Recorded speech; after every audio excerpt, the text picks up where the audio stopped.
Recording now. All right, I'm gonna start from the top.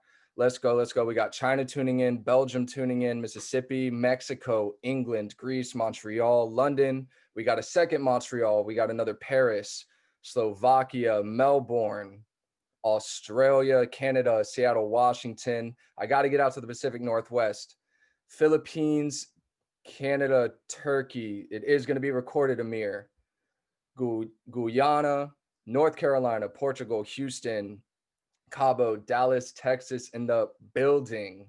Nigeria, Jamaica, US, New York, Malaysia, North Carolina. So thankful for y'all. Trinidad, UK, North Carolina, again, Bulgaria, Jamaica's in the building, Islands in the building, LA, Texas, Illinois, Netherlands, UK, Virginia Beach. This is why I love social media. This is why I love YouTube, right?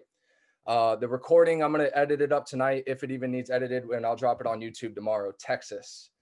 It's lit. Let me add some more people, and we're just under 70. So super excited, super thankful for y'all. Y'all can hear me and see me. Sounds about right. So real quick, I don't want to take a lot of time to talk about me. Hopefully, if you've kept up on the YouTube channel, followed me on Instagram, you can go see my journey. Slide all the way down on my Instagram, right? And you can see literally where I came from. You know, if you go up under all the entrepreneurship stuff, I was just, you know, in 2017, I was posting up pictures of food, posting up pictures of my car. I was in college. I was just doing the same regular thing. And luckily, entrepreneurship kind of found me in the classroom. And now over the last 3 years, when I tell you guys, I've put everything into learning about these markets. That's exactly what I've done. Like I dropped, you know, working full-time at the restaurant as a manager. I dropped pretty much, you know, being a full-time student in college. So I just saw the opportunities that we had on the charts. And I know everybody here understands those same opportunities that we could take advantage of. So I'm really excited. And, you know, it's been a big part of my trading journey to help others see the same things that I do, right? Because it's not easy here, especially if you come from a world of retail. You know, what they teach us, you know, when you come into these markets, what you see on social media when it comes to retail patterns, and all these different things, you know, not to say that they don't work, because a lot of people make great money. And, you know, there's courses that, you know, people are very successful with it. But the thing was, and you guys should know this statistic, right? 95 to 97% of traders fail when it comes to day trading, when it comes to Forex.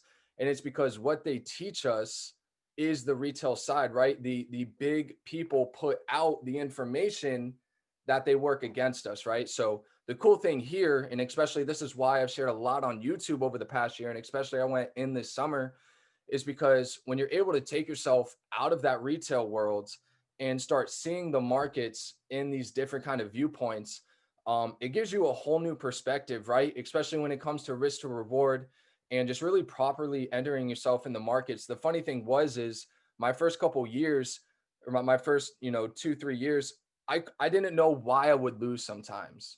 You know what I mean? I would enter a trade, everything would look beautiful, tapping off my trend line for the third time.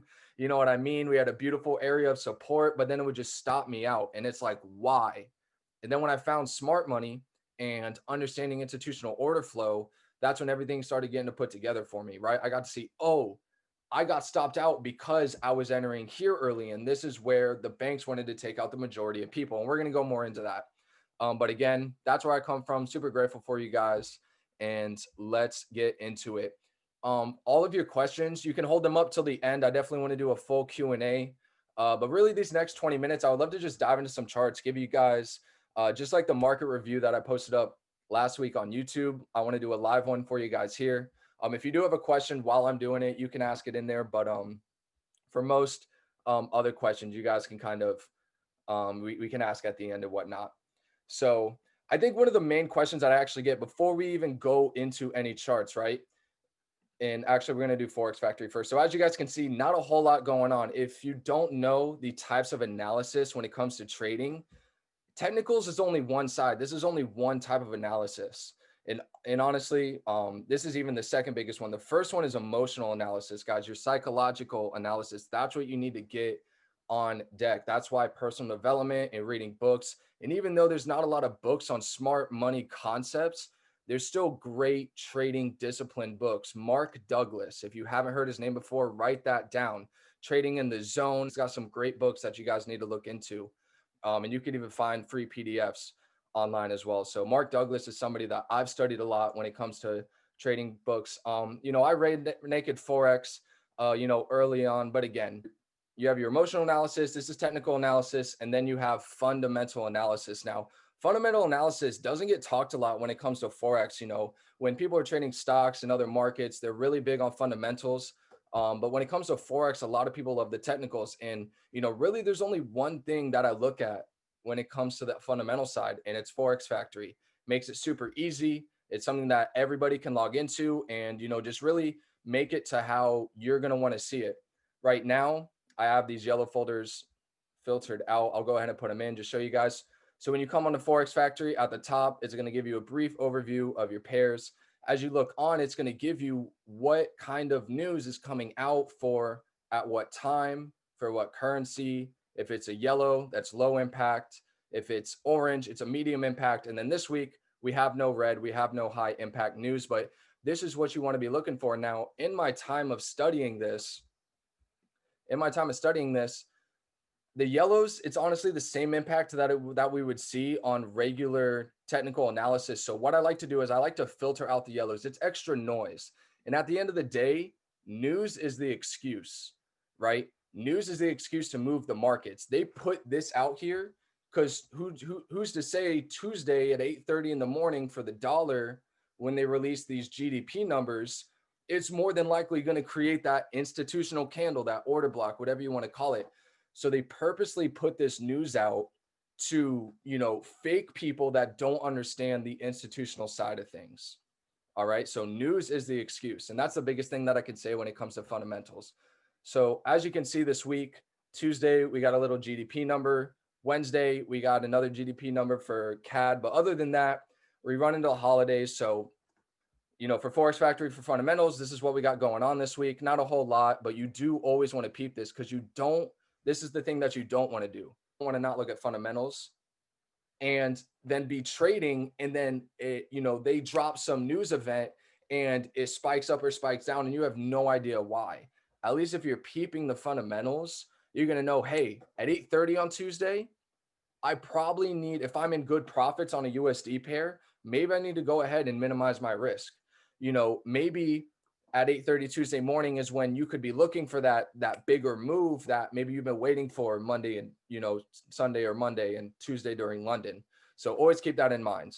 Just ended reading Trading in the Zone like a week ago. That's awesome. It's such a great book. I recommend it for everybody. What's up, Guillermo? Good to see you in here, bro. So that's it. 70 of you. Appreciate y'all. Let's get into some charts because it's 8:15 and that is what we are here for.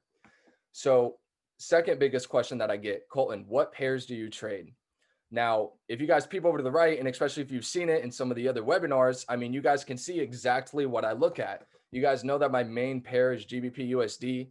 Now, this is just because, again, over the last 3 years, Forex is great and there's a lot of money to be made in it. I really love to stick to the majors. A lot of people love to trade crosses. A cross is anything that doesn't contain the US dollar. So like a CAD JPY or a GBP or Euro GBP or a GBP AUD, anything that doesn't contain the dollar. They move great and they actually move faster than a lot of the majors. But honestly, it's just a lot to focus on all these pairs, especially at the beginning. People love to do it because it's like set up here, set up here, set up here, set up here. But honestly, and you'll hear this from most successful traders, you need to focus in on a single pair, a single two pairs, a single market, whether it's like futures or Forex or stocks or whatever it may be. So now over the course of 3 years, I've been able to knock myself down a little bit. I love the way that the pound moves. It's a very volatile currency. And I love it. And then, pairing it with the US dollar, it's one of my favorites. So GU is my main Forex pair. I do keep an eye on USD CAD as well. I don't trade it a lot. I really trade UCAD for NFP, which is the unemployment numbers for the dollar. And, other than last week, I hadn't traded it in a while, but these are really the only two Forex pairs that I look at. I've been studying a lot of the S&P and Dow Jones. I do trade gold, haven't in a while, but, it's very beautiful. We've been very bullish on it. And then as you see, you guys should always be looking at the dollar index, especially when you're trading majors. because as you guys can see, I base most of my analysis off of the dollar index. Now, it's not going to perfectly correlate with GU and UCAD and these other majors every time perfectly, but I can say over the last 3 years, it's given me a lot more confidence to take other setups. And it's like, this isn't even a confirmation that I have in the confirmation checklist, right? Like DXY isn't a confirmation, but it's something that I just entail on the back end, just like quarters theory isn't really in the confirmation checklist, but it's something that I've pretty much learned from the beginning. And I just always have it in mind as I'm looking at the markets. Obviously, we got some crypto here. BTC and XRP are two of my favorites. NASDAQ for tech, and then I got my stocks and just stuff down there. So let's get into it because I really would love to do some Q&A at the end. So if you guys followed up on the channel all last week, you guys would know that we were really looking at this 90 hole level. And let me go ahead and just erase everything, and we'll pop back to the weekly because we want to start on bigger time frames, right? You need to get your overall bias from the higher time frame before you move into any other smaller time frames. Every time, I don't care what you're looking at. Higher time frames tell the game. Now, when we look at the dollar index on the weekly, right? Hopefully, if you've trained your eyes enough, you guys can see, how they're always creating those schematics, whether it's distribution or accumulation, right? We had a beautiful one here, double top, we run the highs, we trade lower, right? And then here we trickle all this liquidity, we trade higher, and then we've been trading lower. So if you've been following the channel, we've been talking about the death of the dollar, and a lot of other educators obviously have been talking about this too. So as the dollar has been trading down, we just effectively traded into this last little imbalance right here.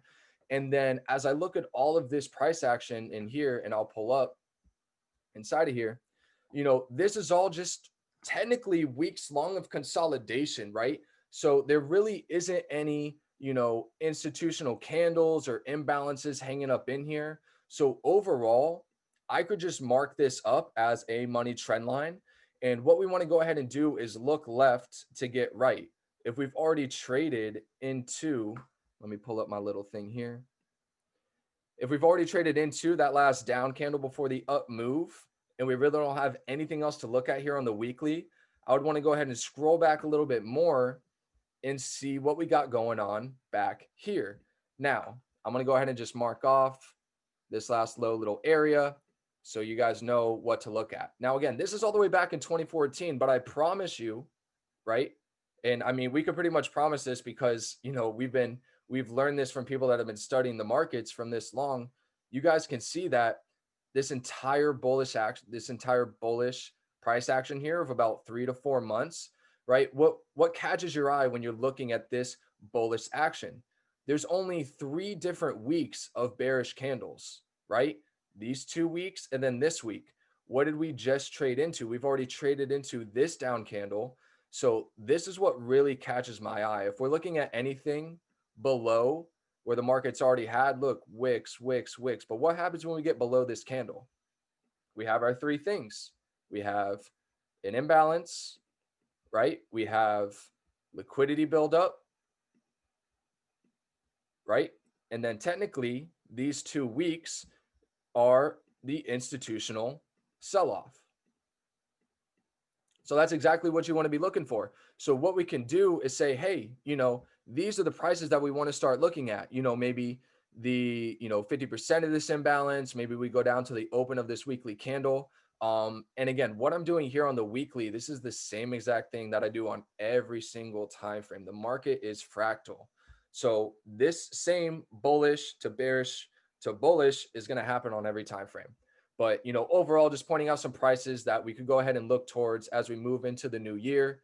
I love to round it off. So we see 86.41. We can go ahead and just make that 86.50, right? And then as we look at this one, 85.83, we'll just go ahead and make that 85.75. So just 2 key areas looking up in here. Other than that, we could go dive into this liquidity on a daily chart and see if we got any, other imbalances kind of hanging out in here where we could play, maybe a candle sooner than the 86.50 price. Now, as you see, look, This is the market low. What do you guys notice, right? It's literally around the 50% of that bearish order block right here. So again, it's not happening by accident. It's going to happen over and over and over again. So now that we've effectively traded into this one, and I see the same story here on the daily that I saw on the weekly. This is still just a big pool of money until we move into this lower imbalance. So if I had to target a price to start off, looking at, it'd probably be right here at 87. So again, this is still, 3 points away from 90. We got a far way to go, but 87 would be that next key area that we would want to look for. But let's go ahead and not look at anything over that. Just wanted to show you, right? That's what you got to do before you start diving into this price action here. But let's check up over here. So let me just make sure. We'll pull this all the way down, right? 89.74 was the lowest point that we got to last week. So now we really just want to look for where we get to. Again, look, where did we reject off of? That bearish order block to the upside. And I see very fluent price action here. As you guys can see, they dropped a candle down, traded up above. They brought it back down, right? Into what? Into the open, and traded back above. So now if I really want to look something, I'd really be looking for the 50% of this. And what I was doing on those higher timeframes on the weekly, again, that's just higher timeframe bias stuff to get there later on. But for right now, 88.79, 88.80, right, could be where we would want to be looking at here. Now, we can continue to mark this candle down on smaller timeframes if we want to find, more of a precise entry inside of here. That's exactly why you knock down the smaller timeframes. I have heard from Michael that any data from too long ago is not going to be relevant. What do you think about it? I mean, I think I would have to disagree. I mean, look, this candle from April 2018 was where the low of the market was last week. I can say, to a point, and again, Michael has 30 plus years of trading experience. So, maybe of candles back in 2000, maybe they're not going to have as much stuff, but you guys can see here that this bearish day on April 16th of 2018, I mean, we effectively traded off of it and showed bullish action last week. So it's like, I would continue to listen to him, if you're going to ask, kind of a question like that or whatnot. But either way, we've played the 50% of this. So this would be my next kind of target area at 88.80. Now we can go ahead and knock this down to a 4-hour price. And then after we do this, this is when we can go seek where price is at now. Because again, I don't want to get too caught up in where price is at now if I don't know where we need to go look at. And let's see if we can even get that price action. Cool. So I'm going to go ahead and delete that imbalance because we've already traded through that. And let's go peek this. So as you see, this is where we found rejection last week, right in here at the top of this. So there's still a little bit of imbalance hanging out here. Nice candle wicks down. And as you guys see, there is a nice little order block here to the downside. So again, I've done the same thing on the weekly and the daily and the 4-hour. I'm finding the next relevant candle and marking off a price that hasn't been touched yet. So now instead of waiting for 88.80, now 89.35 will be that first price. These are prices that, again, could be tagged in February 2021, November 2021. I'm just pointing out that those orders are there for it. But who knows, 89.35 could very well be something that we approach this week. Now, I don't think I'm going to be able to get back here on an hour time frame, so we're not really going to worry about it. We'll just go ahead and play into the price action for this week and talk about whether we're going to get a bullish or bearish dollar. So hopefully that, longer time frame stuff helped out a little bit for you guys. Check the chat. We're all good. Perfect. So as you guys see, we've had a pretty big open to this week, right? Market closed down here, right under the price of 90, and now we've opened up around 90.25. So a big open up in price, a big gap in price. So what do we want to be looking for, right? Well, again, after we've went ahead and talked about, higher time frame, we're bearish, right? We're coming off of a bigger time frame distribution. We're obviously in a downtrending market, right? Yes, we found that rejection here off of 90 last week, but that doesn't mean that we're in a bullish market by any means, right? This thing is still very, very bearish. And again, death of the dollar. They're printing more. They printed more money in 2020 than they ever have. Like, and money's just being printed. So again, that's why all this talk about crypto and other stuff is coming up. Because again, like the dollar is losing value more and more every day because we just keep on printing more and more of it every single day. So again, bearish dollar just makes sense. Now, as I look at the 4-hour, right, market structure, bearish, trend, bearish. Now we want to look for liquidity. Where does liquidity hide? So you just want to look for those equal highs and equal lows. Now, here on the 4-hour, what really, is catching my eye is we've had these pointed out for a little bit, right? We kind of have these equal highs hanging out up here. This is a pool of money that they made right before this last up candle. And everything else, not a whole lot to look at. What I do see is this bullish candle from last week, right? So this is kind of that institutional candle to the upside. So this is something that we could break down on a smaller time frame to, if we were to get bullish price action into it, where could we continue to see a faster sell off of price? And then other than that, again, just irrelevant till we get there, but we got some gap in price here. We'll go ahead and make that purple. And then as we look down here, pretty clean, influent price action, right? We sold off, we bought up, and then this candle came back and, took any smaller imbalances that we have in here and we traded back up. We effectively, again, market moves in waves. So this is that fluent price action that you want to see.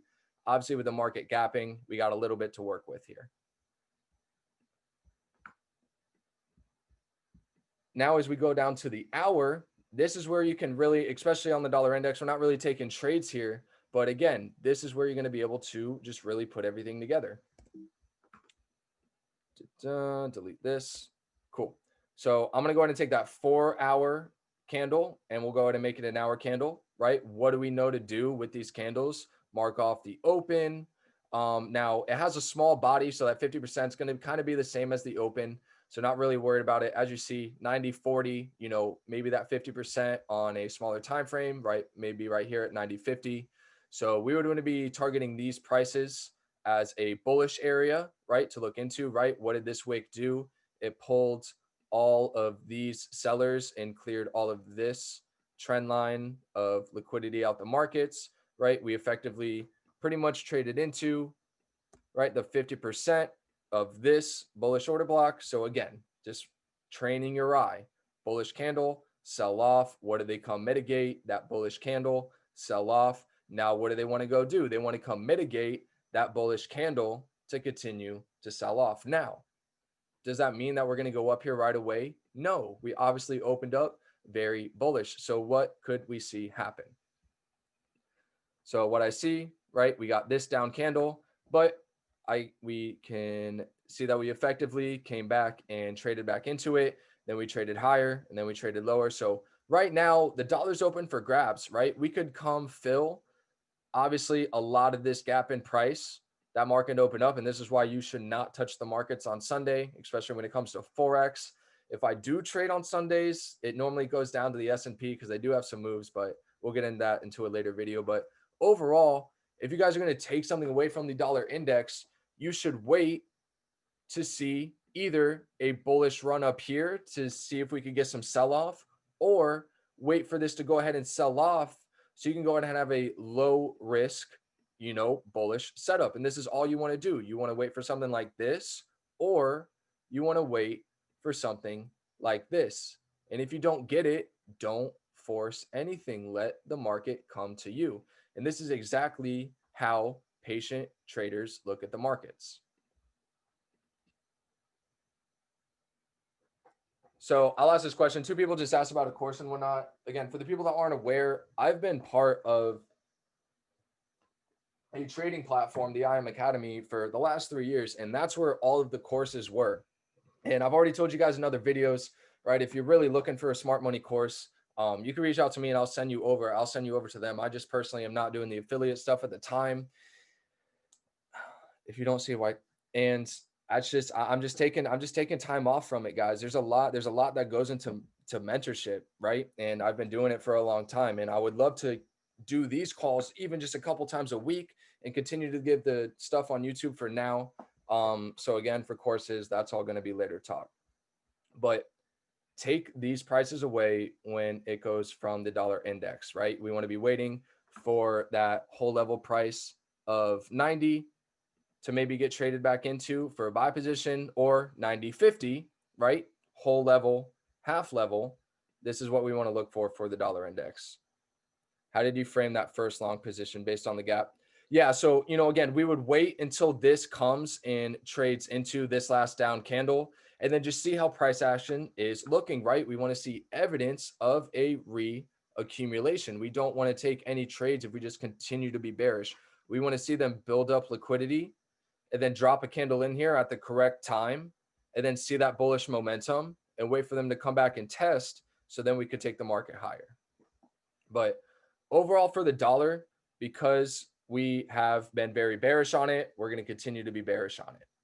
So let's go ahead and see what we got cooking on some other pairs. I'm definitely going to touch on gold because I know a lot of people have been wanting to look at gold. And again, maybe you can't form a bias just around looking at the dollar index. So that's why now we can go look at other Forex pairs and say, hey, if gold is looking bullish, if GU is looking bullish, if UCAD's looking bearish, we could continue to say, hey, bearish dollar. So we also had a pretty big gap in price open for GBP USD, which is super cool. So we'll dive into that. As you guys see on the daily chart, again, we've been trading up. We've talked about this on previous webinars. I'm still very bullish on it because we are now purging this higher. And I just want to get the top of these wicks. You guys can see that last week, and this is going to be very key when I dive back in here. Last week, finally got over this huge pool of money that's been happening this whole time. And again, we got lots of imbalance hiding up in here. So just like we're bullish on gold, pretty bullish on the dollar as well. But as you see, we're selling. Oh, this is beautiful. This is beautiful. This is exactly what we want to see. Just like we talked about in the other video, right? Last Friday, that 2 Fridays ago, we came down and traded effectively into this last down candle. So what do we want to be looking for this week, right? If we want to continue to be bullish on this pair, let's wait for the market to maybe come trade into the 50% of this down candle, right? And again, that doesn't mean we're taking sell positions on this right now, right? We're waiting for the market to reach these prices that we know that the institutions like to play at, right? What do I notice here?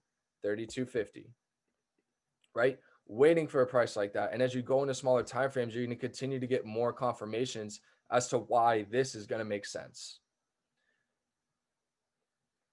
So DXY up, XAU down. Exactly, because the dollar's on the back end. So I'm not going to go over that correlate. But again, yeah, if it's a bullish dollar, then anything that's compared to the dollar on the back end, that's going to make it go, bearish. So just like we're saying with a bearish dollar, that's why we're seeing GBP fly. That's why we're seeing gold fly. Cool. That's awesome. Keep on learning from him, Jason. I mean, he's truly the GOAT, truly the GOAT. So here, again, this is what I see on the daily. Now, again, this could have been, a short-term distribution, right? We had this last up candle last Thursday, right? The market sold off a little bit on Friday, and then obviously we've traded down now. So this could just hang out and be here for a little bit. Again, market could just continue to sell off. But let's go into the 4-hour chart and see what prices we could be looking at this week. And we actually even talked about this last week. We never got into it. So as you see, this price of 32.50 lies underneath that gap in price that we had last week. Now, again, there was a great little play as they purged a little bit of liquidity here last week, but we could still really effectively be looking at this 32.50 price, something that I am still going to keep my eye on until we get there. Now, is there something to look at before this price? Absolutely. We want to continue to seek those sell to buy candles and those buy to sell candles, or sell to buy candles. So what do we see? We had this, right? London low, run up. As you see, no wicks kind of retraced back into it. So we do have a little bit of imbalance hanging out here, right? If they want to play off the 50%, they will, or we could wait till more of the 50% of this institutional candle. And again, if you're looking for any entries there, you're just going to keep a stop up under whatever wicks we got going on there. So again, on a 4-hour time frame, right, this is a 30 to 40 pip stop. So if that's the type of trader you are, this is what you want to set up on. If you don't want to take a 30 to 40 pip stop, then you're going to need to knock down the smaller time frames and understand what kind of pips are you looking for. If you're trading on the 4-hour, you're risking 30 to make 120. If you're trading on the 15-minute, you might be risking 10 to make 40. So you have to know your averages when it comes to what time frames that you're trading on.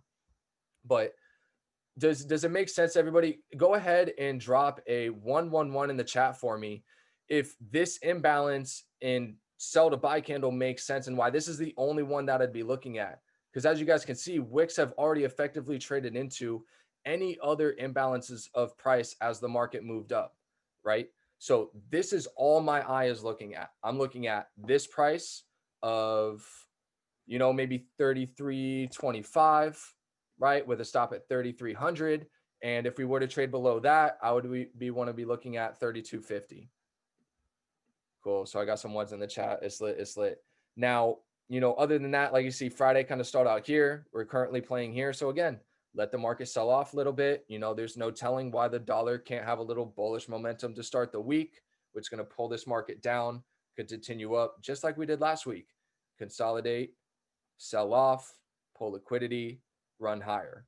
Who's to say we don't do the same exact thing, right?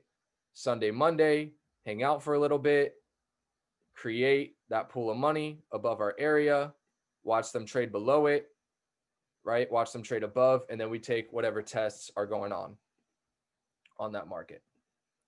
And other than that, we obviously have this huge gap in price to the upside that we could look at on a smaller time frame.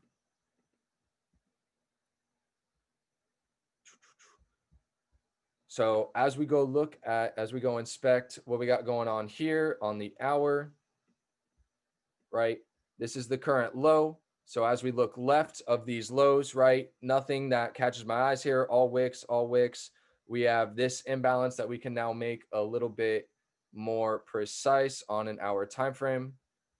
So we'll take it from this wick and we'll throw it down here. As you see, the bottom of that imbalance lies right there with that 33.31 price that we got going on there, that last sell to buy structure. So this is something that I'd really be looking at. And check this out. The 50% of that imbalance actually lines up with that old resistance that I had right here. So, and again, what do you see? 33.44. So, again, right there around 33.50. A little bit lower if you want to keep it there. But other than that, that's really what I see on GU. I would wait for price to reach this area. And then we just want to see that reaccumulation at the right time. And that's what we want to play off of. Now, as we look to the upside, obviously we'll want to see how the market's reacting when we get up to this. And then also you can see up here, we did leave a last up candle and a little bit of imbalance hanging out up here. So again, as we effectively trade back up in here, if we're bullish on this market, this is where we want to start, taking profits. And then that's where possible reversals could be happening. But overall for GU, it looks like I'm pretty much going to wait till we reach that 33.50 price and then figure out, what on smaller time frames we could really work with there. We just want to see that reaccumulation area. And again, you guys, and you should know this by studying smart money this time, like I'm not going to be the one to tell you we're buying this now on Sunday night, we're selling this now on Monday. Like that's not what I'm here to do. I wrote this down yesterday. I want to teach, we want to teach you guys to be independent thinkers. Like I'm not here to make you guys, I'm honestly not here to make you guys money. And you might not like me say that. You might leave the Zoom call. You might leave my Telegram. Like I could give two cares. I've helped quite a bit of people make money over the last couple of years and it's been great. And I'm excited to forward that stuff. But this is the thing. People get so caught up in the money, especially when it comes to trading, especially when it comes to, signal services and all this stuff. Like everybody's just like signals money, when in reality, That's why 97% of people fail, because they try to dive into it so quickly and they don't take the time to understand that this takes time. People go to college for 4 years, but they study the markets for 3 months and quit. And people that graduate college for 4 years only make 40K a year, when this could make you 40K a month if you just do it for 4 to 5 years. But a lot of people quit before 4 and 5 years. That's the craziest thing about these markets. People just don't give themselves enough time. They don't study enough. Go work your 9 to 5, be with the family from 5 to 9, and study the markets between 9 and 12. Get up early, an hour before work, and study the markets. Like, if you guys really want to make the money, you'll do what you got to do. And hey, if you got to go follow somebody that does signal services, then that's going to be you. Good. I'm glad that was a little bit of encouragement. But again, are there very successful people that send out signals, this, that, and the other? Do I want to be there at some point? Possibly, but at this exact moment, that's not what my focus is. I would rather train you guys to see these prices just like I do and help you out a little bit, right? I'll point out some prices for you guys, but I don't really trade crosses. Why can't I see that gap in trading view? We might be looking at a different, I use FXCM when I'm looking at my Forex stuff. As you see, FXCM is the broker. So that's what I like to use, not Owanda when it comes to Forex. I do, a little bit different stuff for UCAD. You can see that this is also FXCM. It's the closest prices to my broker, and that's why I use that. Beautiful, beautiful, beautiful. Glad you guys are getting in. So, and again, this is exactly how I'm going to leave my chart. I don't really need to do lower time frame stuff right now. The market's only been open for a couple hours. If the market, happens to be down here tonight during London, let's take a peek. Let's go see what this price action looks like on a 15-minute time frame, right? Just to show you guys, how you would effectively enter all this. So I'm going to go ahead and just get a couple things out of the way. So that was that bigger term imbalance. Now, as you see on a 15-minute time frame, not a whole lot I'd be looking at in here. Everything was pretty clean. We would just want to see evidence of that reaccumulation. I know which order blocks are more valid. We wait for in lower time frame. Yeah, so those reaccumulation processes come for entries. When I say reaccumulation, that says, okay, we have a higher time frame bias, and entries come from the hour and the 15-minute and smaller time frames if you want to do that. So that's where you want to see them doing, again, Wyckoff over and over and over again. So again, the 15-minute isn't really clean. There's nothing that I really see there. We can dive into the 5-minute. I want to kind of show you guys how you would properly use a stop loss if you were to, enter a buy position at a correct time here. So again, the 15-minute may not always give you what you're looking for. So let's dive into here. So now I see a couple things here. I'm going to go ahead and clean it up. We'll leave those there. So if we were to come effectively trade, right, down to 33.50, let's look at this price at 33.50. Notice how 33.50 lines up with the 50% of this sell to buy candle. Notice how we created, right, a pool of money right above that. So if you were to want to take a buy position at 33.50, I wouldn't risk more than anything up under the left side of that candle, 33.45. I will take 3 to 4 losses. I don't care if I take 3 to 4 4-pip losses, because I know if I enter that 5th time and I'm using a 5-to-1 ratio, right, we just made everything back. And again, if you're following somebody that says that they're perfect in the markets, maybe they are, and keep following them. But for most people that I've come across, nobody's really perfect in these markets. So, again, I'm just trying to be super transparent with you guys. So again, if you feel that, hey, at the right time, first 15, last 15, 3:45, Monday morning, tomorrow morning, market moves into the price of 33.50, and we effectively created a little pool of liquidity, and you see a nice mark down, and then it runs up. Again, 5-pip stop, target whatever you want, right? If it blows through this, because again, maybe you shouldn't be trading on a Monday, right? Just wait for your next setup. I really want to be looking at this candle, but as you can see, there's really one more that I would really have my eye on. And this is where you take those higher time frames and knock it down in the smaller time frames. So now we're looking at a price of maybe 33.12. And if we were to throw a stop up under there, 33.03. So this would be my last buying area. If market blows through this, I'm done buying it till we get down here. So notice how through all of that, I only gave myself 2 possible buy positions, both less than 10 pip stop, right? So again, I'm not sure if there's any more that you could really ask for other than this. And again, like if you take 2 L's here, then you were just wrong. You know what I mean? Like you're still playing the institutional structure here. You just maybe didn't enter at the right time. You maybe just entered, a little earlier on in the week. Maybe you just weren't following along with how bearish price action was showing. Again, we've opened up very, very bearish. So, who's not to say that it just continues to tank out to start this week, especially with it being a week like this week.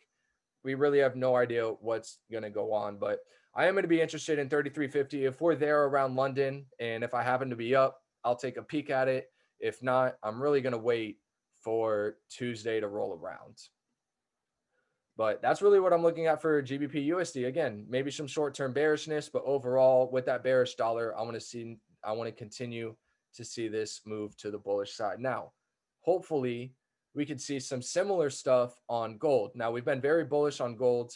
As you can see, it's doing its thing here to start off the week.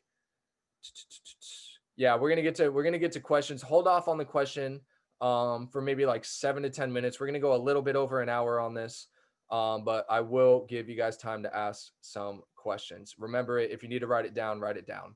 But I do want to get through a couple different things here so I can give you guys some setups.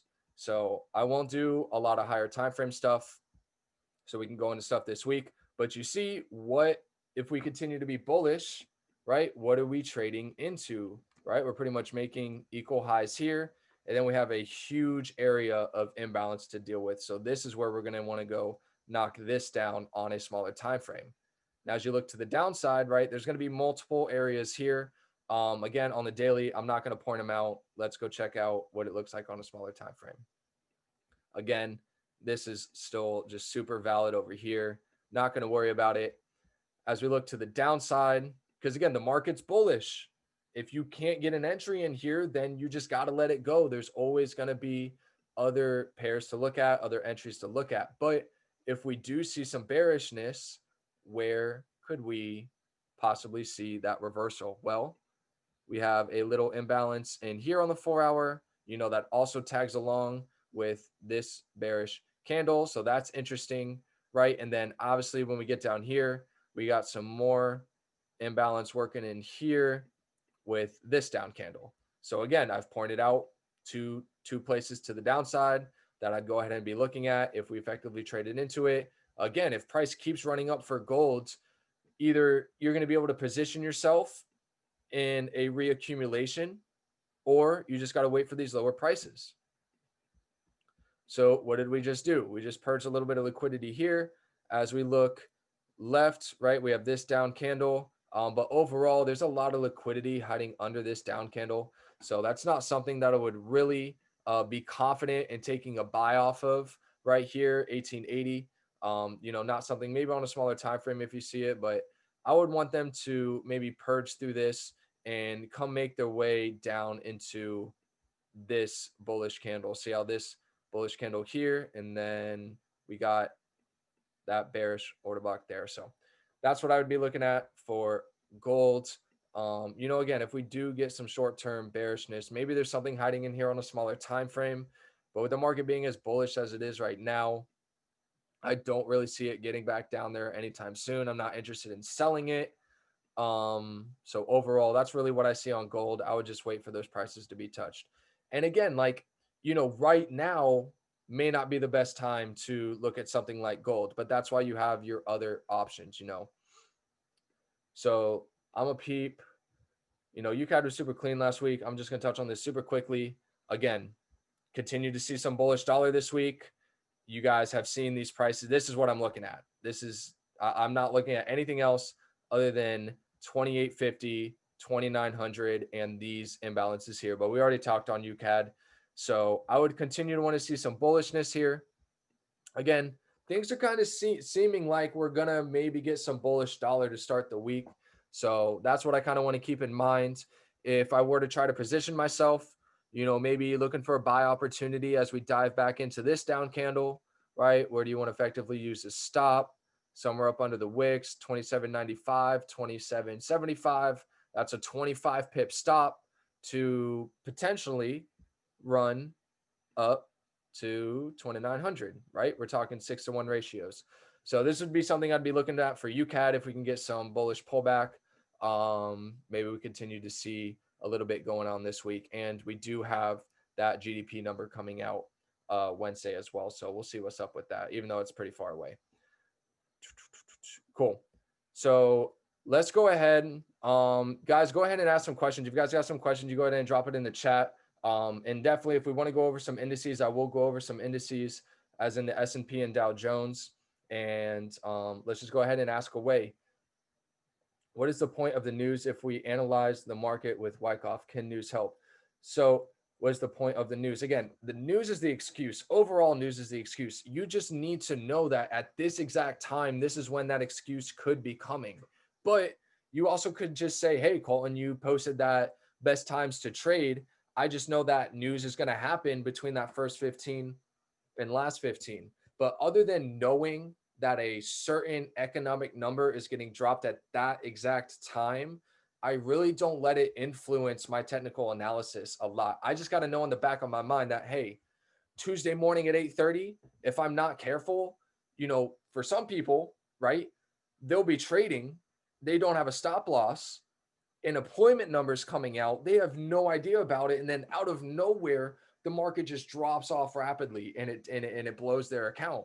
Now, if they would have been watching the fundamental analysis, maybe they would have went ahead and minimized their risk. Maybe they would have had to put a stop profit in or something like that. So that's really what I use fundamentals for. If the GDP is low, would that cause the DXY to tank? So great question. I didn't really touch on, reading Forex Factory and whatnot. You can go in here and read a little bit about what it is. Again, to be honest, I don't really care what the numbers is. As you can see, the forecast is 33.1%. That's what the previous was. What you can do is click on the detail here and it says, what is this? The analyzed change of inflation, frequency. This is only a quarterly number. So something that's released quarterly 4 times every year may have a bigger impact than something that's released monthly, right?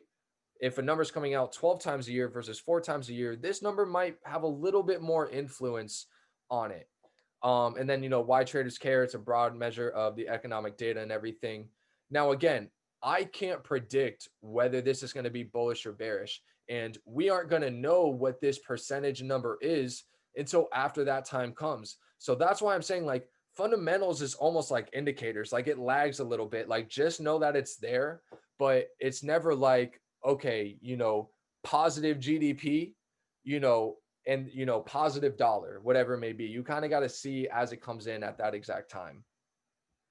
What are the best times to trade and to get into trades? So Eka, I'll answer it here, but I do have a best times to trade video on YouTube. And I honestly, I put a lot of work in that video and I love that video. And it seems like a lot of people do too.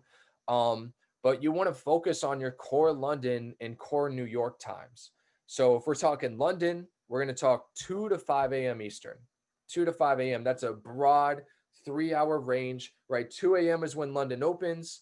5 a.m. is when most of that 3-hour volatility goes around, because pretty much between 5 and 8 Eastern time, 8 a.m. Eastern time, that's kind of like market switchover where like London's still happening, but everybody's getting ready to transition into New York. And then for New York time, you could say 8 a.m. to 11 a.m. is going to be those key 3 hours.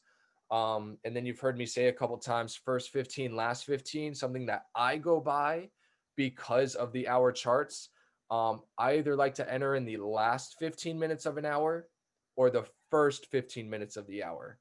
Because think about it, if it's like 8:25 and, the hour candle may be showing very, very bullish, but who's not to say that in 30 minutes at 8:55, that it's showing an absolute bearish candle. So I like to know where that hour candle is going to close, not know, but have an idea of where that hour candle is going to close.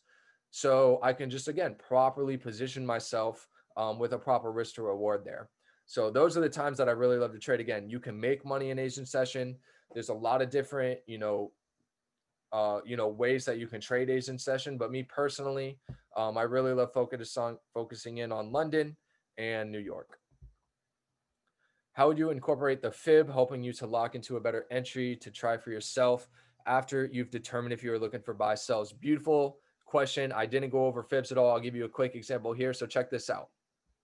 Say that UCAD just so happens to find some resistance, because again, we don't know where this is going to, UCAD's not a good example to use, but I'm just going to do it. So let's say, here over the next couple hours, this was the high point that UCAD made, and then it started selling off.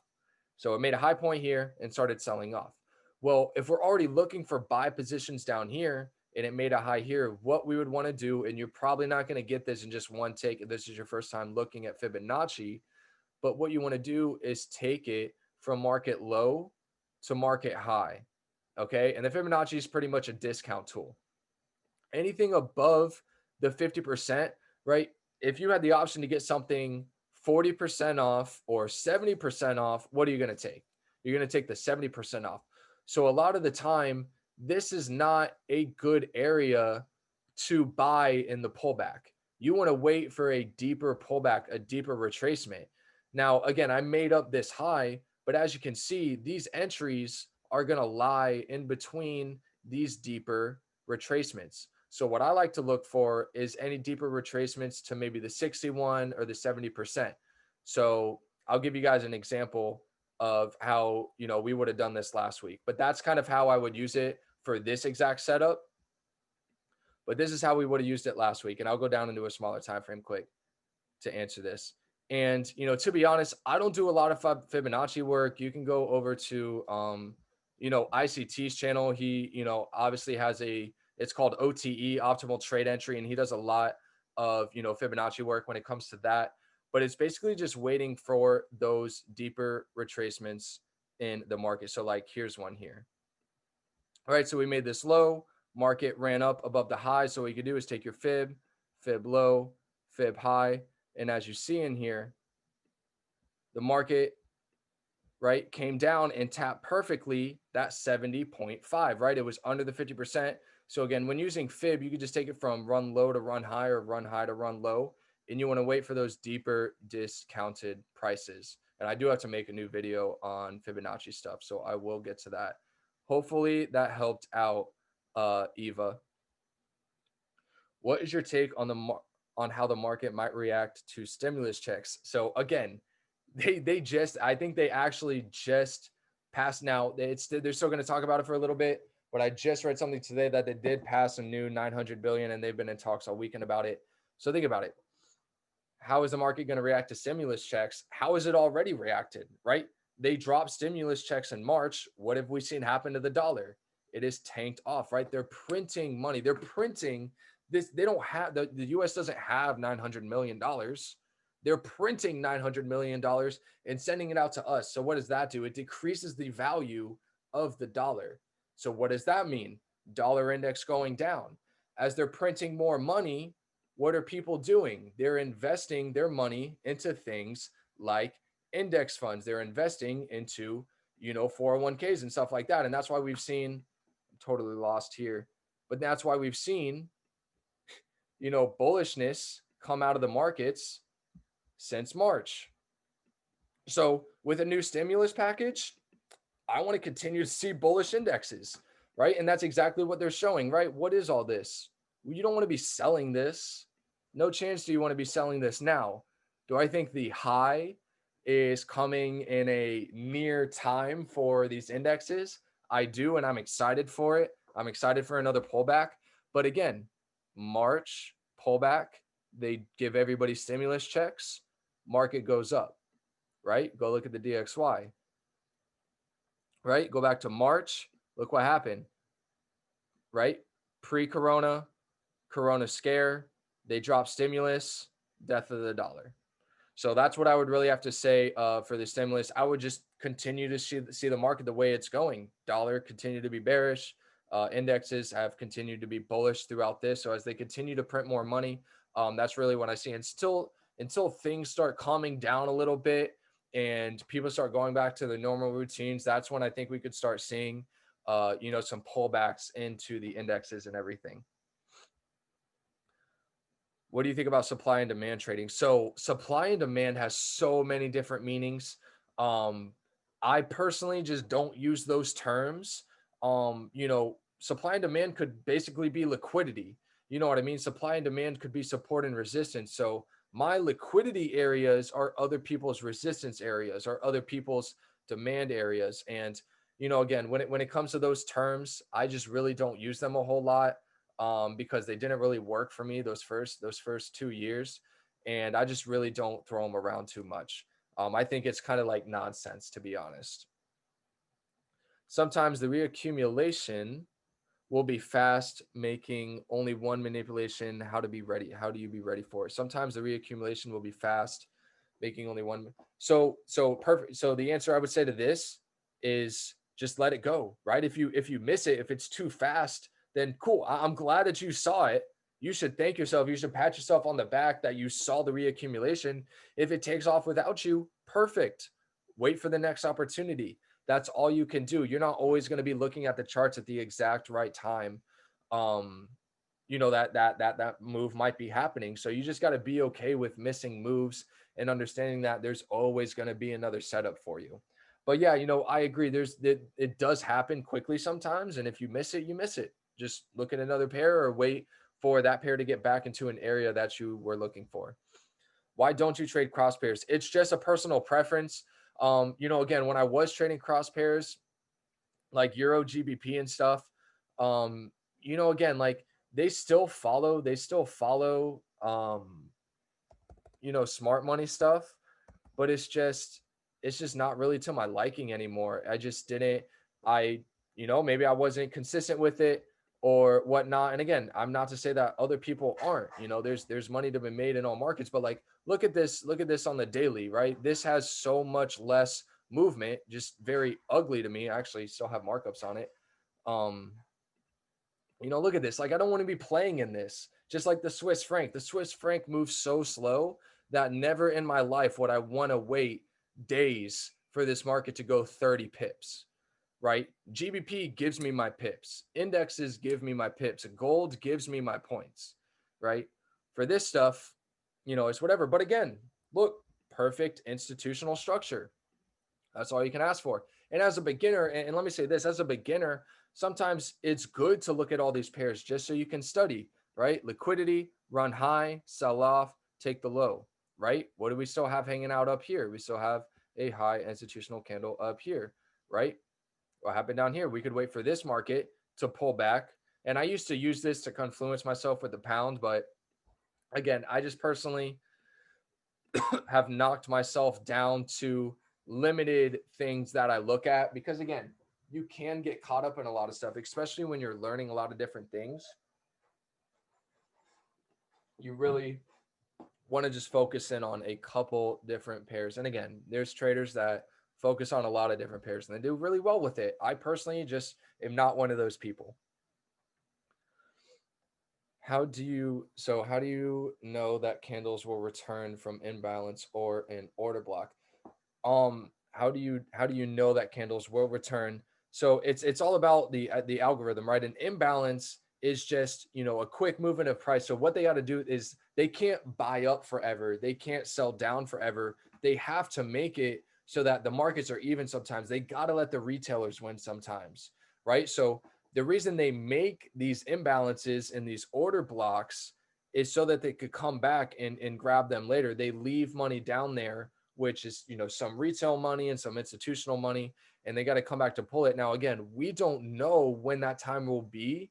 All we can do is point them out and wait for them to reach there, right? And again, you can always point out imbalances to the downside, to the upside, on the daily chart, on the minute chart, and you can play kind of however you want to do that. But just me personally, I've seen more success waiting for imbalances and order blocks than waiting for a trend line tap or waiting for an RSI divergence or waiting for a harmonic pattern.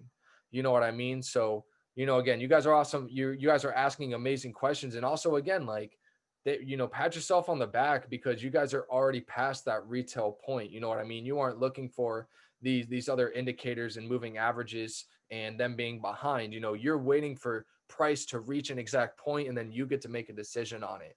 So, again, they just have to consistently pull the market back, like Elliott wave type stuff, right? Expansion, retracement, expansion, retracement, expansion. Prep my lunch for family. Yeah, I'm cooking guy here. Mike, get to the family. Appreciate you for being on, brother. I know I every time I say I'm gonna go for an hour, I'm normally lying because I love to talk and I love talking to you guys. So it normally goes a little bit longer, but appreciate you being here, bro. What settings do you use for your fibs, please? I'll pull it up real quick. So, I mean, nothing crazy. I just use, you guys could take a screenshot of this, so you have it here. But again, I use the 50%, the 61.8, the 70, the 79, and the 88, and then the negative 27. And I might have a positive 27 on there too. I don't. But this is all I really look at. I just want to see for discounted prices under the 50%. And, again, it just depends kind of on the setup, whether I want to take it maybe a little early on the 61. Now, if I'm taking it early on the 61, you may want to be using a smaller stop loss versus maybe waiting for that deeper retracement, as like the 79 or so. And I could also kind of say this, it's just like entering on an institutional candle. Because if you watch the video, you know that you could enter on the wick, you could enter on the open, or you could enter on the 50%. So the wick entry is going to be an aggressive entry because technically you're supposed to have your stop up here, right? So your wick entry is going to be aggressive. Your open of the body is going to be more moderate, right? Because you're going to have a smaller stop. And this isn't going to be the cleanest example here, but I'm just going to pull it out, right? So it's like, that's your aggressive entry with a 44 pip stop, right? This would be your more, now again, we have a small body of this candle. This would be your more moderate entry with a 36 pip stop. And then if we were to go to the 50%, right, this is going to be more of your safe entry with a 28 pip stop, right, to whatever your target is. So the same thing works as the fib, right? If I were to pull the fib out, it's just going to be, maybe a little bit more riskier to enter at the 61, but you also, run the chance of not catching the trade because it doesn't have to trade below the 61. It doesn't have to trade below the 70%. Again, that just is something that you're going to have to figure out how to play that into your trading plan. He literally said, just show it so I could screenshot it. I didn't even read that till now. We're on the same page. That's what it's about. Trading smart money concept for 3.5 years. I'm seeing EuroCAD, Euro NZD. So yeah, so all these cross pairs that you just listed, I totally believe you that there is beautiful smart money schematics playing out on these pairs. Just me personally, unless we get into a deeper webinar or something, and maybe we'll just do a full cross pair webinar at some point. It's something that I'm not going to look at right now. I already went ahead and showed Euro GBP here. But again, that's something where, and now that I'm active more, if you guys want to drop me charts on Instagram, I would love, blow up my messages on Instagram. I would love to wake up in the mornings again. Because again, I've really taken, again, guys, over the last 2.5 years, I've had times where I've had like 20 students. I've had times where I had 120 students. So I used to be up every morning doing Zoom webinars in New York and doing like one-on-one Zoom calls all day, every day. And again, it's been great. And I learned so much and I love it. And I'm excited to get back to it. But just at this exact time, I got a lot of other stuff going on and I'm just taking it in. I'm letting a couple other things come into my life so then I could continue to give that amount of energy back into you guys. But for the time being, screenshot your charts and you can send them to me on Instagram. And I would love to go ahead and, give you guys a little bit of feedback with those as well. What do you look for when price gets to your key levels? So I just look for all my confirmations, right? As I reach that level, it needs to be at the right time. It needs to show process of reaccumulation. And, again, you just got to be in that right markup or markdown. I mean, that is a very open-ended question. If I had to give like an exact answer, as prices moving into the level, needs to be the right time. Needs to be the right time. Core London, core New York. Now, that's not to say that, sometimes if it enters at a wrong time and it happens to work out, you just got to be okay with that, or, just fix your trading plan around that. But for me, it's really got to happen in those key session times, because I know that's when most of the volatility is going on. Just like UCAD last week, right? UCAD entered here at 3 p.m., right? UCAD entered here at 3 p.m. And even though it probably would have been a great entry, right? This isn't a get in and get out in 15 minutes. You know what I mean? Maybe, yeah, maybe if you're going for 10 pips, you know what I mean? This isn't the get in, get out. But here, check this. You would have entered here, you would have had to wait 10 hours to move 50 pips, right? And you would have had to hold it through session and, get a little charge on your account. Or if you entered here, you would have only had to wait 3 hours for 40 to 50 pips. So again, this is 9 a.m. volatility. This is 3 p.m. volatility. So that's what I would say. That's my number one thing when price is reaching my key levels, is it needs to be at the right time. And we have to show evidence of that reaccumulation or redistribution going on. How exactly do you execute your trade when it gets to your zone of interest? That's an awesome question, Wisdom. Go watch some of the price action studies that I have on the channel right now. I'm not going to go too deep into this. Execute your trade when it gets into your zone of interest. How exactly do you execute? I mean, I press buy, right? Or I press sell. No, but again, just have that proper stop loss, right? You want to know where your stop loss is going to be up underneath whatever wick. And as long as you are okay with entering whatever percentage that pullback is, again, just know that, hey, whether I take a win or whether I win or whether I lose on this trade, I'm going to learn something, right? An L is not a loss. It's a learning lesson. So always remember that. And you're only going to get better. Practice on your demo account, right? If you're having trouble executing your trade when it gets into your zone, just drop it on your demo and practice that for a little bit and get comfortable being wrong. Get comfortable being right. Straight aha moments. Glad, Greg. Glad it helps out. I know you want to keep the talk about courses to a minimum, but do your people in IM trade just smart money because I don't have the best experience with them and very rare smart money concepts? So yeah, obviously, there's it's the biggest trading company in the world, and that's why they get the most shit. Like everybody just loves to throw shade. And again, like if you've already seen like people that throw shade at the company towards me, I come right back at y'all, because it's just like, I understand people have had bad experiences. I don't want to talk down on you guys' bad experiences, but yes, because there's 500,000 plus students in the company. There's a lot of different trading methods, and that's why they've grown so fast, because not everybody has the time to sit here and learn institutional trading.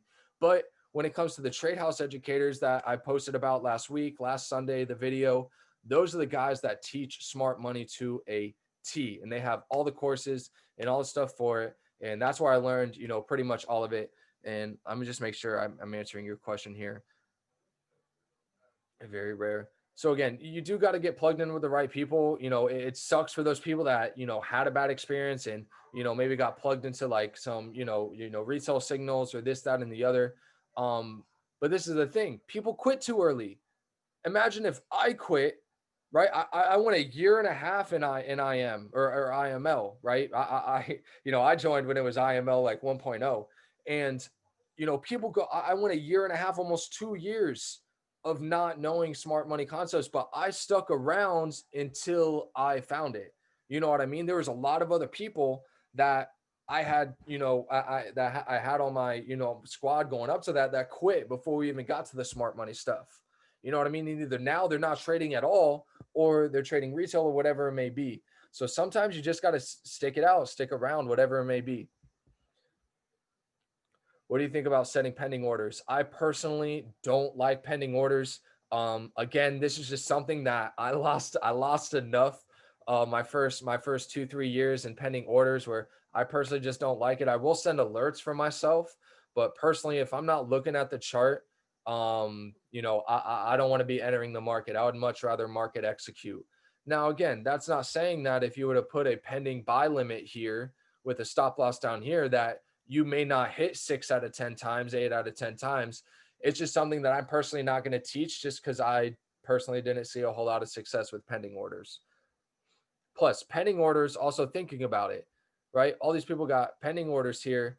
You know, again, that's just I was trying to figure out the way I wanted to put this. You know, when people see those pending orders sitting there, they already got their stop losses in place. So it's like you're already putting out there where the liquidity is. You're being the bigger part of the liquidity zones. And that's just something that I don't want to do anymore. So I can base a strategy around people getting stopped out and rejecting from so I can base a strategy around people getting stopped out and rejecting from an imbalance. Absolutely, Ricardo. That's, you know, that's kind of the funny thing about smart money. That's exactly what we're doing here. What we take entries on other people's stop losses a lot of the times, and you may not have heard this recently, but a lot of the time smart money will go for that 30 to 50 pip stop out. What are you taught as a beginner trader? What are you taught as a retail trader? 20 pip stop, 30 pip stop, 50 pip stop. A lot of the times the institutions love to run 30 to 50 pips and then go ahead and make their move. So instead of entering, uh, you know, let's say this resistance like everybody else, right? Think about how many people, you know, again, might be selling at this candle right here. Well, how far up do they drive the market, right? 20 pips. You know what I mean? Now it's not always going to be that extent, 30 to 50, but you know, again, that's exactly what this outlook is about. It's about looking to see where most people are getting stopped out so we can go ahead and enter, you know, pretty much on their losses. Hey, bro, I've just really got down smart money. What's a good set of starter pairs? So again, that's something that you personally, you know, it's going to be different with everybody. Again, for me personally, I just like the way the pound moves, and I like majors. You know what I mean? So that's something that you really got to find yourself, I believe. You know, I can't tell you what a good set of starter pairs are. Now, again, if you want to talk about slow moving pairs, AUD USD, slow moving pair, Euro USD, slow moving pair. Start with your majors, right? Um, you know, I guess I do have a good answer to this. You know, when talking pairs to start out with, AU and EU are going to be really nice. They're a little bit slower. They're obviously going to give you less amount of pips. But again, you're going to be able to effectively just kind of like find yourself getting in the rhythm that you want. Now, when it comes to, you know, USD CAD, GBP USD, that's when things kick up a little bit more. You know, that's more intermediate pairs. They're going to move a little faster. And then when you get into crosses, especially like pound crosses or, you know, Dow Jones and S&P, these are like high volatile pairs. So these are kind of like expert pairs type of thing. So starter pairs, AUD, USD, you know, any cross pairs that don't contain the pounds, those are pretty much going to be good starting pairs for you. Does institutional, y'all running up the questions. I love it. Does institutional concept respect trend, or you just trade off liquidity irrespective of the trend? Institutional concepts respect the trend. So, you know, the point of the institutional concepts is not to respect the trend, because the trend lines is what they teach everybody, right? The retail patterns and the trend lines. So the point of it is to look at that trend line. See, now when I look at a chart, I don't see now, when I look at a chart, I don't see trend lines, right? I see pools of liquidity, right? I'm not trying to enter, right? Let's say like none of this, I haven't used replay mode in forever. I'm not even going to worry about it, right? Say all of this price action wasn't here yet, right? And this market came up for a third tap here. You know what I mean? Sometimes as a retailer, yeah, I might be entering this sell. And hey, did the retailers make money on this sell? Absolutely.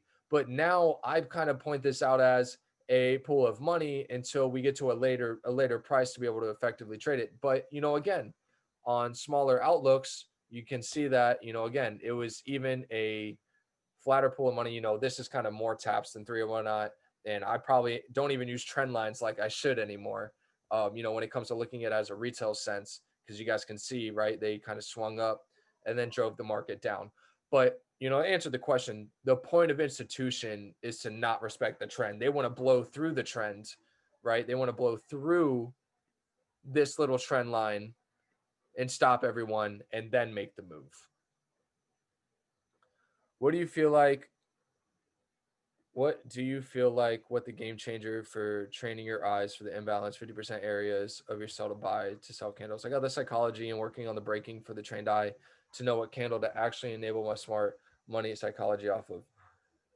I mean, the game changer is back testing. To be honest, like y'all just got to put in time on the charts. Like it again, like it doesn't come by accident, and you can't just like watch one thing over and over and over again. You have to have time, you have to have an experience, and that's why again, a lot of people aren't going to see the success they want in the first couple months, right? Couple years for some people, right? Whatever it may be, because you have to give yourself time to properly see these markets over and over and over again. Where'd my camera go? Cool. So yeah, I mean, the game changer is just me, me sticking to my plan for the last 3 years. You know what I mean? And again, like, just like I talked about, with the individual that didn't find smart money inside of the academy, I just knew that at some point I was going to come across that game changer, right? At some point it's going to happen, because if I stopped trading now, what am I going to go back to? Working my restaurant job 40 hours a week, managing people that didn't want to be at work. You know what I mean? Like, again, like I love serving people in the restaurant industry, and I love food and I love culinary and all that stuff. Right. But I know what this can bring me. I know the time freedom that this can bring me. I know the financial freedom that this can bring me. So no matter what, I was not going to stop studying this and seeking the information until I found, what was going to work for me. And this is it, right? Smart money concepts is it. This is what I've toned in on and really been able to help myself, level up and get to that next area. Do you risk entry on imbalance? I think institutional candle work better and more safe. Absolutely. So, the institutional candles are definitely, a more effective. How do I want to say this? Do you risk entry on imbalance? I think institutional candle, if you personally see institutional candles being better entries for you than 50% of the imbalance, then perfect. Use imbalance as targets, right? And again, that 50% isn't, you don't have to take trades off of that, right? That if we're trading lower into an imbalance, you don't have to be looking for those buys. Maybe those were your targets for your sells. So again, it's kind of a preference thing when at the end of the day. But what I can say is, again, like those 50% of the imbalances, that's what the institutions seek to equal out, that repricing of areas. But again, if you aren't seeing success entering on imbalances, maybe because you haven't really got it down when it comes to making it a 4-hour, 1 hour, 15-minute thing, then just continue to practice that and maybe take your live trades and whatever other ones off the institutional candles. Sometimes you win, sometimes you learn. That's it. Thanks, bro. I'm not bothered about pips right now. I just want to get my trading down. Absolutely. What's your back testing approach? I mean, just go back. Like you just gotta go see it over and over and over again. We could go to GU and just flip back anywhere, right? And you just want to see evidence of them doing the same thing over and over and over again. Look, right here. What do we see? We see all of this liquidity buildup. What time did this candle happen to be at, right? 3 a.m. and 4 a.m. So we have liquidity, right? We have the 3-4 a.m. time. We saw that purge on liquidity to the upside. What happens when they come trade lower? I'm gonna go ahead and just delete that. What happens when this candle comes and trades lower than all this? We wait for that retracement back up. This is a beautiful example. So this is how I would back test, right? I'm gonna come in here. Now I want to go look at this on a smaller time frame, just to get more of an understanding, right? There was a great understanding there on the hour chart, but then I could even come look deeper into it on a 15-minute. And again, you guys can see, the Wyckoff going on everywhere, right? So like before we go back into that, it's like down here, right? Look at all this consolidation buildup, right? What happens? They drop a candle lower to trade above the buildup, right? What happens here? They got this liquidity pool. They throw a candle higher, trade back down to the floor, right? So again, over and over and over again. But again, look at this. Like, this was a beautiful example. Let the market build up all of its stuff right here at 415, right? Market makes it up. Now, again, for me, I'm probably not taking this sell entry, right? Because it's at that 430 time. But let's peep what time this candle's at. Look, 645. So, right, that's within my first 15, last 15. So as this candle retraced back up, now again, were you still going to take this because it didn't hit that, hit the institutional candle? Maybe not. But let's see what kind of retracement it gave us. It didn't even quite get to the 61. So maybe not on this one, maybe on a smaller time frame. It may have played up in here. But again, that's what you do. That wasn't the perfect one to back test. I'll go find another one and back test it. Look, right? We can just go everywhere. So that's kind of what you got to do. You just got to keep searching over and over and over again. Just like here, just look, right? Sell off, buy up. They pulled back down into that down candle, continue trickling up. So hope that helped a little bit as to back testing. But that's just something, again, just like pick a pair, just over and over and over again. Look for your schematics, look for the imbalances and everything. I got to pull back up here.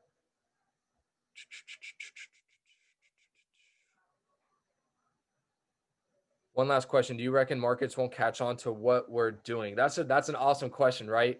So technically, technically we aren't institutional traders. We are retail traders. Unless you have millions of dollars, that you're a retail trader, right? So, again, we're still part of the smaller pool. We're just fortunate enough to know a little bit of the stuff that they do know.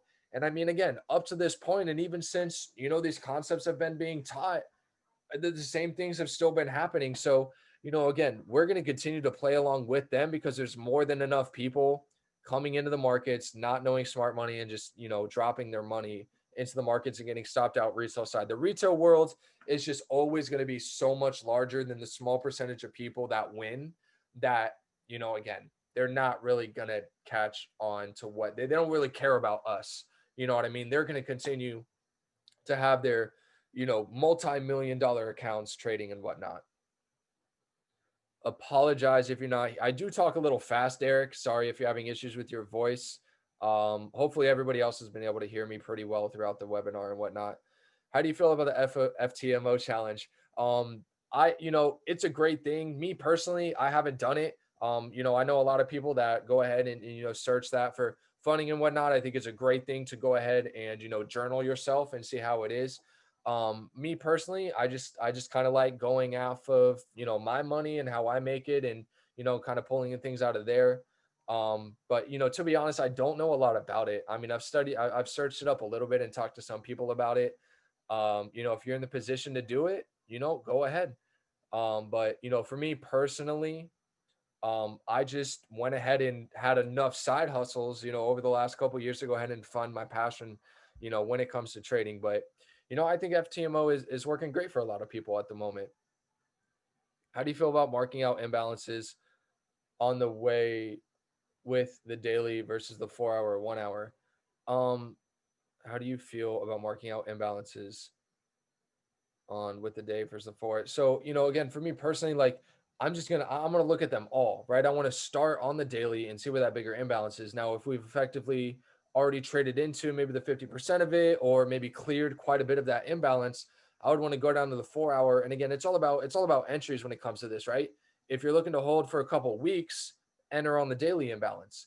If you're looking to hold for a couple hours, you don't want to enter on the daily imbalance because you're going to have a huge stop loss. So that's where you might want to go into an hour imbalance. And hey, if they don't line up, then that's not a trade that you need to be taking. But you just got to know what type of trader you are. You got to know whether you're holding for a couple hours, a couple days, a couple weeks, in that daily imbalance. If you're looking to enter, just like you had last week on that 4 hour imbalance, right?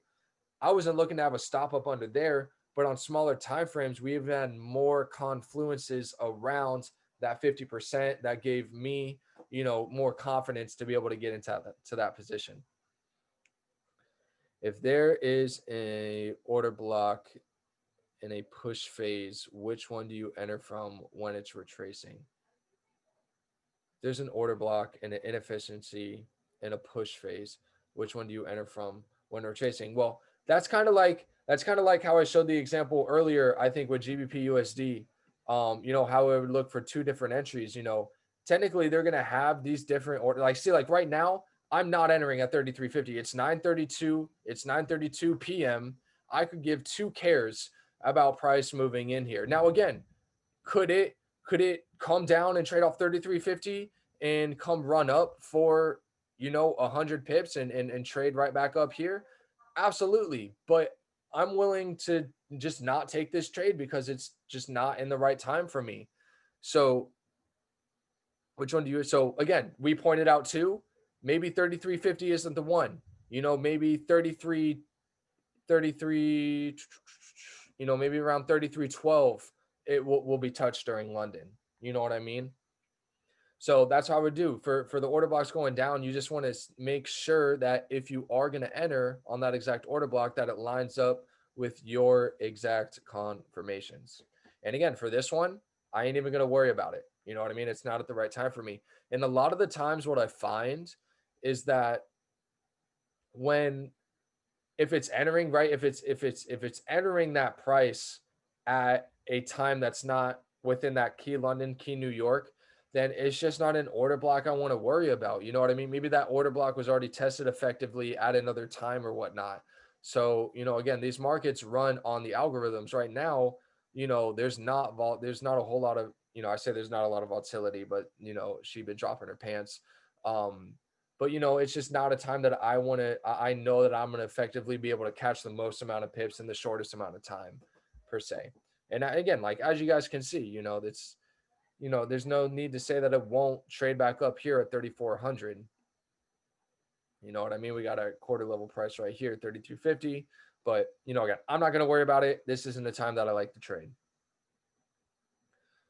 Would you take a trade if you find a clear reversal signal at a liquidity pool and in absence of an institutional candle? Would you take a trade if you find a clear reversal signal at a liquidity pool? Very rarely. I mean, if there's liquidity, a lot of the time, if there's liquidity built up right there and there isn't an imbalance, an institutional candle above it, I'm letting it go because it's like it could just continue to clear that liquidity as far as it wants. Liquidity is only one confirmation, so never am I entering a trade just singly based on something purging liquidity. I have to have something else going on at the time. Again, so which one do you choose? And this is for KH. She's asking, I have one question. Hour 4 imbalance is also an order block. So which one do I choose for entry and how? So which imbalance and which order block do you choose?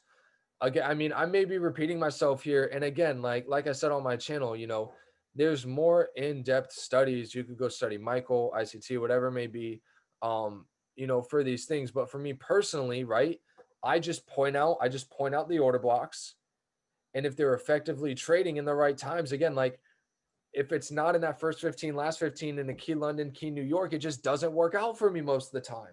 It just doesn't. So I'm not going to trade it anymore. I tried it before.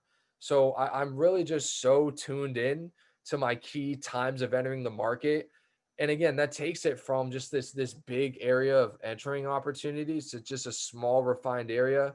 And again, maybe you're not available to enter the markets at 3:45 in the morning. Maybe you have to work at 9:45 in the morning. So you may have to tweak your strategy a little bit. You may not trade exactly like I trade. So it's just really waiting for it to properly, find your trading plan and, just point them out and study it enough. And you figure out, hey, do I like entering on 4-hour imbalances? Do I like entering on 1-hour imbalances? Do I like entering on, you know, bigger institutional candles, or maybe this little small one that's got like a more of a smaller stop loss type thing? What's the theory behind the first 15, last 15? That's just something that I like. The hour chart is, one of the most universal charts. And, when it comes to the hour edge, it just really tells the story. So I just don't like entering in the middle of an hour because I don't know where that candle is going to close. And again, you always want that higher time frame bias. You always want that higher time frame bias. So, you know, again, seeing where the hour 4 and the hour 1 are going to be, that's why I like to keep that first 15, last 15. So higher time frame, if the higher time frame is bearish and you find a clear if the higher time frame is bearish and you find a clear confirmed bullish setup, would you take the trade? The higher time frame is bearish and you find a clear confirmed bullish setup on the lower time frame, would you take the trade? I mean, it depends on where you are in the markdown. You obviously don't want to be buying a bearish market. So, you know, my answer to that is no, but it depends. You know what I mean? Like if you have if the risk to reward is there and you're okay with taking the loss, knowing that you're entering a buy in a bearish market, then you just got to be okay with that. You know, do I do it often? No, because I don't want to be, you know, I don't want to be shorting a bullish market, whatever it may be. But that's just something, again, like I think you're going to have to continue to, you know, back test and kind of just study the markets. Cool. Yeah, got to go. Thanks, Colton. Yeah, we're going to end this off soon. I think we're pretty good. Order block and imbalance support and trading. Absolutely. Absolutely, Rocky. So we're going to end it off there. We just did a good 40 minutes of questions. As you guys know, I love answering the questions. I love talking to you guys. I hope this helped a little bit. You know, again, when it comes to actual technical trading this week, let it be a study week. Like, even let it be a study week. Like, you don't have to be in here actively trading these markets this week, especially like right now. Like, see, like it's just not the right time. It's just not, I don't know what else to say. It just was not the right time for that. So that's why we could point these areas out, but there's multiple confirmations that we're going to have. Again, look, we're getting very bullish price action on this dollar to start the week. So again, like I could look at the charts tomorrow morning come New York and we could be up here, right? And then I got to go back to last week's analysis, right? Is there anything in here that I could look for potential short on? And I'm not shorting the dollar, but if the dollar were to move all the way up there, right? Who's not to say that GU would be down in here, right? And then we could maybe use a stop up under here, right? So it's all just waiting for the right times for me. It's really been one of the biggest breakthroughs that I've had, just really toning down for when I would like to enter the markets.